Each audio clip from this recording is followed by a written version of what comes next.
అత్యంత ఖరీదు అయిన కార్పొరేట్ ఫిజియోథెరపీ వైద్యుడిని మీ ఎముకల నరుముల ఫిజియోథెరపీ మెడికల్ రిహాబిలిటేషన్ వచ్చేసిన మీ మా సెంటర్ ప్రేరణ డాక్టర్ శ్రీధర్ తండ్రి గారు కీర్తి శ్రీశైలం కోనంకి వెంకట నాయుడు గారికి ముందుకు కృతజ్ఞతలు తెలుపుకుంటున్నాము.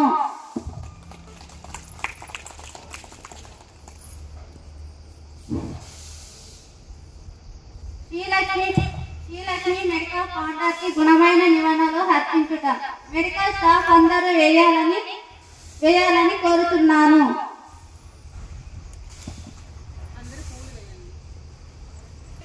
వెంకటనాయుడు గారికి అమర హై వెంకటనాయుడు గారికి అమర హై వెంకటనాయుడు గారికి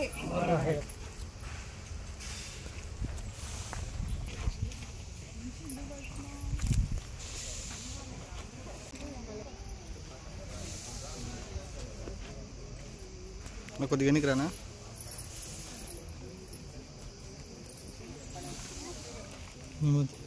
ఫ్యామిలీ అండి నేను కూర్చోను.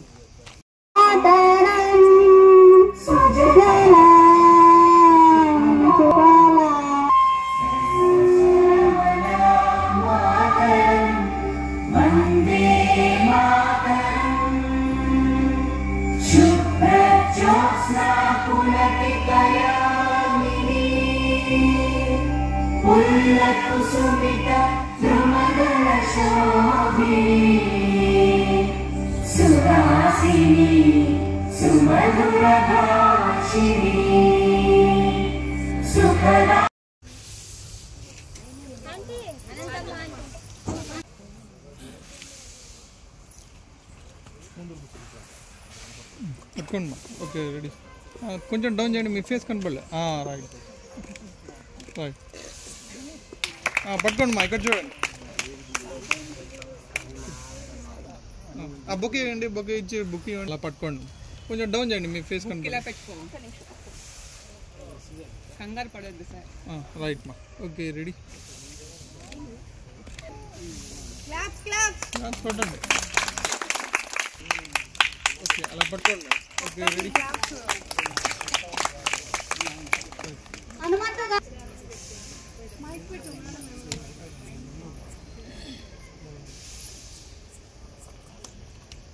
ఓకే ఇక్కడ చూడండి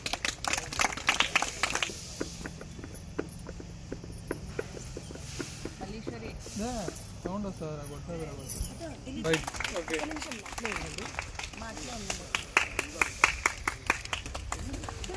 బుకింగ్ అండి ఓకే స్మైల్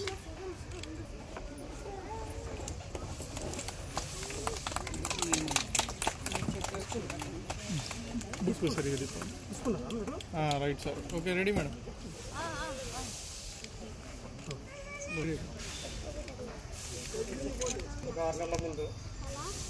నాకు 6 నెలల ముందు ఒక మొగాళ్ళకు చాలా సివియర్గా ఉండే అనంతపురంలో కొన్ని క్లినిక్లు తిరిగాను. వాళ్ళు నాకు ఆపరేషన్ ఫేజ్ వరకు వెళ్ళారని చెప్పారు. కంపల్సరీగా ఆపరేషన్ వెళ్తే నడుస్తారు లేకుంటే నడవలేరు అని చెప్పారు. ఆ టైంలో నాకు ఎవరో మా అత్తగారు ఈ క్లినిక్ గురించి చెప్పారు. నేను 10 రూపాయలు అంటే నేను నమ్మలేదు.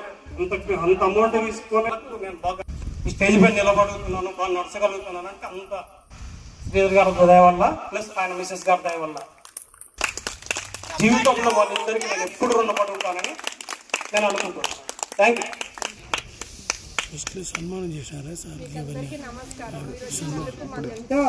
చాలా సంతోషం ఉంది మాకు. మీరు వచ్చినందుకు మాకు చాలా ప్రేమగా మాకు అంత బాగా అంత వచ్చినందుకు మాకు థ్యాంక్స్ మీకు అందరికీ.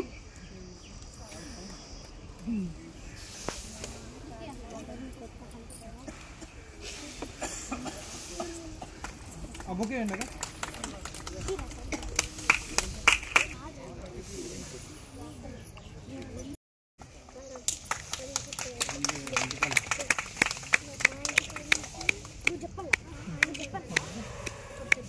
నమస్కారం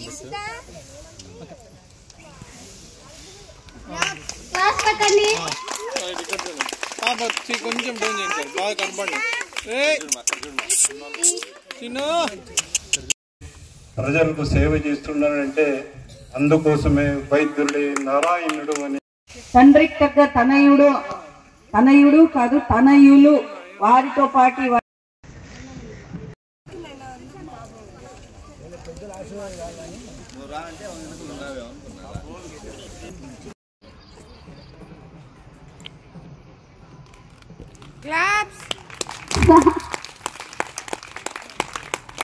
మీరు అందరికీ నా తరపున మా కుటుంబం తరపున పేరు పేరున హృదయపూర్వక శిరస్సు వంచి నమస్కారాలు తెలుపుకుంటూ అదేవిధంగా డిసెంబర్ 20వ తారీఖు న్యూజిలాండ్ నుంచి ఇండియాకు వచ్చాను. అనేక సందర్భాల్లో చెప్పాను, అనేక మీడియాలో చెప్పాను, అనేక పత్రికలతో మాట్లాడాను. కానీ ఇప్పటికి కూడా ఒక అనుమానం ఏంటంటే 10 రూపాయలు ఉంటుందా, 10 రూపాయలు సాధ్యమవుతుందా? ఈ 10 అనేది ఏంది? ఇది ఒక బిజినెస్ టెక్నికా? ఇది ఒక రాజకీయ ముసుగా? సంవత్సర కాలం నుంచి ఫేస్బుక్లో అయితేనేమి, ఇన్స్టాగ్రామ్లో అయితేనేమి, యూట్యూబ్లో అయితేనేమి, అనేక వార్తాపత్రికల్లో, మీడియాలో 90% సంతోషంగా పెడితే 10% డౌట్ఫుల్గా పెట్టారు. ఆ డౌట్స్ అన్నీ కూడా ఈరోజు లోపల కూర్చొని నేను మీడియాతో మాట్లాడడం కాదు, ఈరోజు మీ ముందర కూర్చొని ఆ కమెంట్స్ ఏవైతే వచ్చినాయో వాటన్నిటికీ నేను మీ ముందరే సమాధానం చెప్పేస్తాను లైవ్గా. నెక్స్ట్ అమ్మా కంటిన్యూ కండి. సార్ డౌట్గా ఎవరు పెట్టినారు సార్? మీకు డౌట్ ఎవరు అన్నారు కదా? అనేక పత్రికా ఛానల్లో, అనేక మీడియా ఛానల్లో ముఖ్యంగా వాళ్ళందరికీ డైరెక్ట్గా ఇప్పుడు సమాధానం చెప్పేస్తాను లైవ్గా. ఈ రోజుతో 10 రూపాయలు అనేది నిజమా కాదా అని ఈ రోజుతో అయిపోవాలి. ఎందుకంటే కొత్త అయిన పెళ్లి కూతురు పెళ్లి కొడుకుని కొత్తగా చూసేకొస్తారు తొలినాళ్ళలో, తర్వాత మళ్ళీ చూడరు ఎవరు. అట్లా స్టార్టింగ్ లో పెట్టినప్పుడు చూడడం. ఇప్పుడు సంవత్సరం అయిపోయా, 2 ఏళ్ళు అయిపోయా. అంటే ఫస్ట్ స్టార్టింగ్ లో మీ హైప్ చేసినది ఎవరు అని అడుగుతాను. 10 రూపాయలు ఇప్పటి వరకు అనేక మంది మీడియా సంస్థలు, యూట్యూబ్, వార్తాపత్రికలలో వారిని ఇంటర్వ్యూ చేయడం మన అందరము చూసాము. కానీ ఇప్పుడు మన అందరి కోసం మేము వారిని ఇంటర్వ్యూ చేయడం జరుగుతుంది. మీ అందరి సమక్షంలో ఇది జరుగుతుంది. ముసుగుతో 10,000 బిల్లు వేస్తున్నారా సార్? ఇది మీడియాలో వచ్చిన ఒక పెద్ద క్వశ్చన్ ఏమ్మా? 10 రూపాయలున్నారా సార్? 10 రూపాయల ముసుగులో 10,000 బిల్లు కాదు. నా దగ్గర హైయెస్ట్ ఫీజు 100 రూపాయలు. అది కూడా తెల్ల కార్డు లేని వాళ్ళకి మాత్రమే 100 రూపాయలు, తెల్ల కార్డు ఉంటే 50 రూపాయలు మాత్రమే. ఇది క్లియర్. నెక్స్ట్ బయట 10 రూపాయలు, లోపల 15,000 వేస్తున్నారా సార్? 15,000 కాదు కదా. నా స్టాఫ్ కు మీకు అంత జీతాలు కూడా నేను ఇవ్వలేని స్థితిలో ఉన్నాను. కానీ నేను మీకు ఏ రోజు చెప్పలేదు, కానీ నేను నడిపిస్తాను. నెక్స్ట్ 10 రూపాయలు అని చెప్పి టాబ్లెట్స్, ఇంజక్షన్స్, సర్జరీకి వసూలు చేస్తున్నారా సార్? ఇక్కడ ఇంజక్షన్లు వేసేది కానీ, సూదులు వేసేది కానీ, టాబ్లెట్ ఇచ్చేది కానీ, సిరప్లు ఇచ్చేది కానీ, స్టిరాయిడ్స్ ఇచ్చేది కానీ, మత్తు ఇంజక్షన్లు వేసేది కానీ అలాంటివన్నీ ఏవి ఉండవు. చాలా టైం అవుతుంది. బెండీస్, టూల్స్ చాలా వేయచ్చు కదా సార్? నేను వాస్తవంగా 60 మంది కూర్చునే కెపాసిటీ అయితే వేశాను. కానీ ఎప్పుడు నేను చెప్తుంటాను మా స్టాఫ్ నిలబడాలి అని చెప్పి. కానీ ఒక పేషెంట్ కు 4 మంది వస్తారు, ఈ 4 చైర్లు ఆక్యుపై చేస్తారు. దానివల్ల ఏమైపోతుందంటే పేషెంట్లు నిలబడే సంఖ్య వచ్చింది. అది మనం అర్థం చేసుకోవాలి. మన దగ్గర 10 రూపాయలు తీసుకొని బయట చందాలు వేస్తున్నారా సార్? ఏమా? మన దగ్గర 10 రూపాయలు తీసుకొని బయట చందాలు వేస్తున్నారా సార్? చందాలు వసూలు చేసేయడానికి మాది ట్రస్ట్ కాదు, ఆర్గనైజేషన్ కాదు, సొసైటీ కాదు. తర్వాత దాతలు లేరు, చందాలు లేరు, ఎవరు లేరు.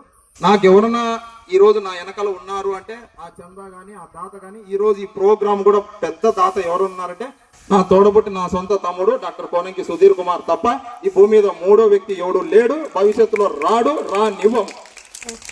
3 గంటలు 5 గంటలు కూర్చోవాలంటే కష్టం. స్టాఫ్ ఇంకా ఎక్కువ మందిని పెంచవచ్చు కదా సార్? 3 గంటలు 5 గంటలు కూర్చోవాలంటే నేను రోజుకు ఉదయం 9 గంటలకు పోతే నేను బయటకు వచ్చేపాటికి రాత్రి 8, 9, 10 అవుతుంది. అంటే రోజుకు నా ప్రకారంగా ఆలోచన చేస్తే 14, 15 గంటలు నేను కూర్చుంటాను. మరి 2 గంటలు మీరు కూర్చోలేరా? అదే విధంగా నేను స్టాఫ్ను పెంచుకుంటూ పోతే ఏమైపోతుందంటే శాలరీలు పెంచాల్సి వస్తుంది. శాలరీలు పెంచిన తర్వాత మీ జోబుల్లో నుంచి 10కి కాస్త 2 సున్నాలు పెట్టేసి మీకు అరగుండు సున్నా కొట్టి నేను పంపించాల్సి వస్తుంది. అది నేను చేయను, ఇది నేను చేయను. భవిష్యత్తులో రాజకీయ చేయాలని ఇప్పటి నుంచి ఎమ్మెల్యే, ఎంపీగా వెళ్లాలని ప్రయత్నం కోసం ప్రజలు ఖరీదైన వైద్యాన్ని ఇస్తున్నారా సార్? ఇది ఎవరు పెట్టారు? భారతదేశంలోనే కాదమ్మా, ఒకటి గుర్తుపెట్టుకోండి. మాజీ రాష్ట్రపతి ఉంటాడు, మాజీ ప్రధానమంత్రి ఉంటాడు, మాజీ డీజీపీ ఉంటాడు, మాజీ సర్పంచ్ ఉంటాడు, మాజీ విలేకరు ఉంటాడు. కానీ మాజీ డాక్టర్ అనేవాడు అమెరికా నుంచి అనకాపల్లి అయినా, అనంతపురం అయినా, ఆంధ్రప్రదేశ్ అయినా ఎక్కడ మాజీ డాక్టర్ అనేవాడు ఉండడు. ఎందుకంటే రాజకీయాలు లేకపోతే మనం కాళ్ళు పట్టుకోవాలా, డాక్టర్గా ఉంటే వాళ్ళే మన కాళ్ళు పట్టుకుంటారు. ఇది క్లియర్. 10 రూపాయల డాక్టర్ వెనకాల ఢిల్లీ పెద్దలు ఉన్నారు, వారు డబ్బు పంపుతున్నారు కాబట్టి నడుపుతున్నారా సార్? మంచి, ఇది కూడా డౌట్. నా 10 రూపాయల వెనకాల ఇందాక చెప్పాను, ఢిల్లీ పెద్దలు లేరు, గల్లీ పెద్దలు ఎవరు లేరు. కేవలం మా తమ్ముడు సుధీర్ కుమారు, మా కుటుంబ సభ్యులు తప్ప ఎవరు లేరు. సెల్ ఫోన్స్ లోపలికి తీసుకొని రానివ్వరు, ఎందుకు భయం సార్?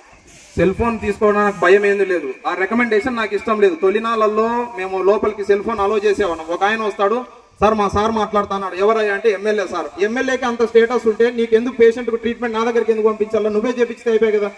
సో అందుకు సెల్ ఫోన్స్ ఒకటి, అదొకటి. రెండోది ఒకటి, మెడికల్ పరంగా లోపల స్టంట్ వేసింటారు, క్యాన్సర్ పేషెంట్లు ఉంటారు, పేస్ మేకర్లు ఉంటారు.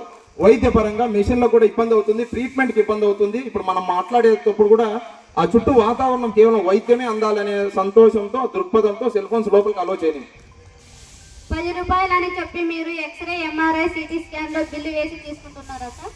ఈ రోజు వరకు మేము ప్రభుత్వ గవర్నమెంట్ హాస్పిటల్కి తప్ప ఈ రోజుకు బయటికి ఎక్కడికి పంపించిన సందర్భాలు లేవు. కానీ కొన్ని పేర్లు నేను ప్రస్తావించకూడదు. కానీ రాత్రి 10-11 అయితే కొంతమంది మా దగ్గరకు వచ్చి నన్ను రిక్వెస్ట్ చేసి చేతులు పట్టుకొని మాకు రాసిమని అడిగారు. కానీ నేను వాళ్ళందరికీ ఒకటే చెప్పాను, ఆ రోజు ఈ రోజు చెప్తున్నాను. ఒక తండ్రికి పుట్టినోడు ఒక మాట ఉంటుంది, నలుగురు తండ్రి గారికి పుట్టినోళ్ళు 4 మాట ఉంటాయి. నాది ఆ రోజు ఈ రోజు రేపు కూడా ఒకటే మాటే, ప్రభుత్వ ఆసుపత్రికి తప్ప నేను కాదు ఎవరైనా సరే మా సెంటర్ లో బయటికి పంపించినారని తెలిస్తే మీతో సహా ఉద్యోగంలోంచి తీసేయడానికి నేను రెడీగా ఉంటాను. నెక్స్ట్ ఒకవేళ మీరు భవిష్యత్తులో టికెట్ రాకపోతే మీ పరిస్థితి ఏంటి సార్? ఉంటాడు. అనంతపురంలో ఉండే ఎమ్మెల్యే అమెరికాకు పోతే ఎవరు కేర్ చేయరు. కానీ అనంతపురంలో ఉండే ఒక ఫేమస్ డాక్టర్ అమెరికాకు పోతే అక్కడ పేషెంట్ చూస్తారు, గంటకు $500 ఇచ్చి పంపిస్తారు. అందుకు వైద్యో నారాయణో హరి అన్నారు తప్ప వైద్యం ముందర రాజకీయం అనేది రాజగింజంత మాత్రమే ఉంటుందమ్మా. రాజకీయాన్ని ఎప్పుడు వైద్యానికి జోడించకూడదు. రాజకీయం మన ఇష్టం ఉండొచ్చు, కానీ వైద్యం అనేది నారాయణుని తర్వాత నారాయణుని ప్లేస్ లో మమ్మల్ని ఊహించుకుంటారు తప్ప రాజకీయం అనేది వైద్యం ముందర ఆఫ్టర్ ఆల్ మాత్రమే, అంతే తప్ప రాజకీయం శాశ్వతం కాదు, కానీ వైద్యం శాశ్వతం. BA, BCom లేదా ఫెయిల్ అయిన వారిని స్టాఫ్ గా పెడుతున్నారా సార్? మా దగ్గర కేవలం ఫిజియోథెరపీ మెడికల్ కాలేజీలో పాస్ అయిన వాళ్ళు మీతో సహా వాళ్ళనే తీసుకుంటాం తప్ప వేరే వాళ్ళని మేము BA చదివిన వాళ్ళు, BCom చదివిన వాళ్ళు, BSc చదివిన వాళ్ళు మేము పెట్టుకోము. ఎందుకంటే మా చదువు వాళ్ళకి రాదు, వాళ్ళ చదువు మాకు తెలుసు. మీ అమ్మగారు బయట కంట్రోల్ చేస్తూ కొందరితో 10 రూపాయలు ఉండవా అని అడుగుతారంట కదా, 500 సీటు ఇచ్చి చిల్లరిమ్మంటారు. అవునమ్మా, ఈ విధంగా ముందుగా నరేంద్ర మోడీ గారు నేను ధన్యవాదాలు చెప్పుకుంటాను. ఎందుకంటే ఆయన 2002 రద్దు చేసినందుకు. కొంతమంది పేషెంట్ 500 రూపాయలు ఇస్తారు, 490 రూపాయలు చిల్లర ఇమ్మంటారు. అతని ఫోన్ పే ఉండదు, 490 రూపాయలు చిల్లర ఎక్కడి నుంచి తీసుకురావాలా పాపం.